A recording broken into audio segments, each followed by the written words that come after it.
ان حالات میں ایک اچھا بجٹ تو دیا ہے آپ نے، لیکن 12 بھائی یار آگے تو کرنے دیں،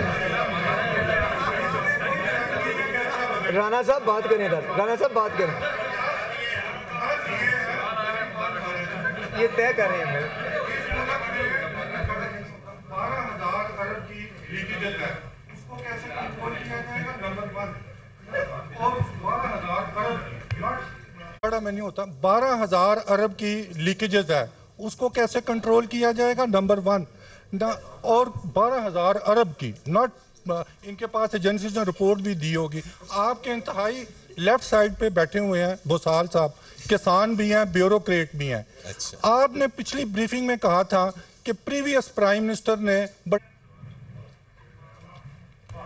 جہاں تک آپ کا یہ بات ہے، اچھا جی سوری جی، تو یہ آپ کی بات بالکل درست ہے کہ میں نے بات ہی وہاں سے شروع کی تھی کہ یہ جو لیکیج ہے، اور لیکیج میں دیکھیں کئی سلسلے چل رہے ہیں، اور اس میں میں نے شاید اس دن بھی غالباً بات کی تھی کہ کچھ چیزیں تو بالکل ہمارے سامنے ہیں کہ track and trace is a very good example of that, کہ 3.5 سال پہلے اس کو رول آؤٹ کیا گیا تھا، اور مقصد اس کا یہ تھا کہ تمباکو سے شروع ہوگا، پھر شوگر میں جائے گا، پھر سیمنٹ میں جائے گا، پھر فرٹیلائزر میں جائے گا، اور پھر بتدریج ادر سیکٹرز میں جائے گا.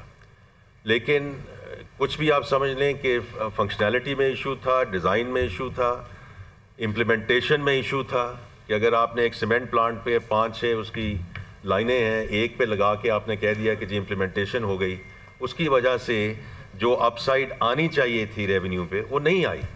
تو آپ کی بات درست ہے، میں ایک بڑی اسپیسیفک ایگزامپل دے رہا ہوں، ورنہ یہ 1.2 ٹریلین کا یا جو بھی نمبر ہے وہ بالکل 10,000 فیٹ کے پہ رہ جاتا ہے. اس قسم کے کئی ایگزامپلز ہیں. اسی طرح یہ جو پوس مشینوں پہ ہم شروع کیے تھے کہ ریٹیلرز میں جائیں گے، وہ بھی بیچ میں چیز رہ گئی. So they are number of things. جس طرح اب سیلز ٹیکس ہے، سیلز ٹیکس پہ جو ہے اس میں بہت بڑی لیکیج ہے. یہ وہ ساری چیزیں ہیں جو ہم نے پلگ کرنی ہیں، اور اس میں بار بار اسی چیز پہ آ رہا ہوں کہ جتنا ہم اس کو ڈیجیٹائز کرتے جائیں گے، اور میں آپ کو یہ بتا رہا ہوں کہ جو سیلز ٹیکس والا ہے یہ اب ہماری پرائرٹی ہے کہ ہم اس کو اینڈ ٹو اینڈ پروسیس جو ہے اس کو ڈیجیٹائز کریں. اسی طرح جو اس وقت بھی ہمارے پاس مواقع موجود ہیں، یہ میں وہ کہہ رہا ہوں کہ جو ایسی بات نہیں ہے کہ ہم نے اگلے 2 سالوں میں کرنے ہیں، 3 سالوں میں کرنے ہیں. یہ ڈیٹا آج ہمارے پاس موجود ہے. میں پہلے بھی یہ کہہ چکا ہوں، یہ ڈیٹا موجود ہے کہ میرے پاس کتنی کاریں ہیں، میں کتنے بجلی کے بل دیتا ہوں، میں کتنے فورن ٹریول کرتا ہوں. سو میرا لائف سٹائل کا سارا ڈیٹا ہمارے پاس موجود ہے، اور میں ٹیکس کتنا دیتا ہوں. اب ہم نے کرنا یہ ہے کہ یہ جو را ڈیٹا ہے یہ اٹھا کے ہم نے فیلڈ فارمیشنز کو نہیں بھیجنا، کیونکہ فیلڈ فارمیشن میں آپ بیٹھے ہیں، آپ ہو سکتا ہے بڑی اس کو ڈیلیجنٹلی فالو کریں. میں بیٹھا ہوں، ہو سکتا ہے میں اس کے ردی کے کوڑ میں ڈال دوں. تو یہ اب ہم نے کرنا ہے کہ اس ڈیٹا اینالیٹک کی ایک چھوٹی سی ٹیم بنانی ہے. یہی بچے اور بچیاں جن کی بات کی گئی ہے، very talented young men and women who are available, کہ ڈیٹا اینالیٹکس ٹیم بنے. یہی یہ ڈیٹا کو اس کی ویراسٹی چیک کرے، کیونکہ بہت ضروری ہے. کیونکہ یہ جو بات آتی ہے کہ ہم جا کے ہراسمنٹ کرتے ہیں اور چیزیں ہیں، ضروری ہے کہ جو مجھے اگر نوٹس آنا ہے تو اس کا ڈیٹا بالکل ٹھیک ہو، اور پھر سینٹرلی یہ نوٹس آئے مجھے. اس کے بعد ہم فیلڈ فارمیشن کو صرف کہیں کہ جا کر آپ ایگزیکیوشن کروائیں ان کے ساتھ.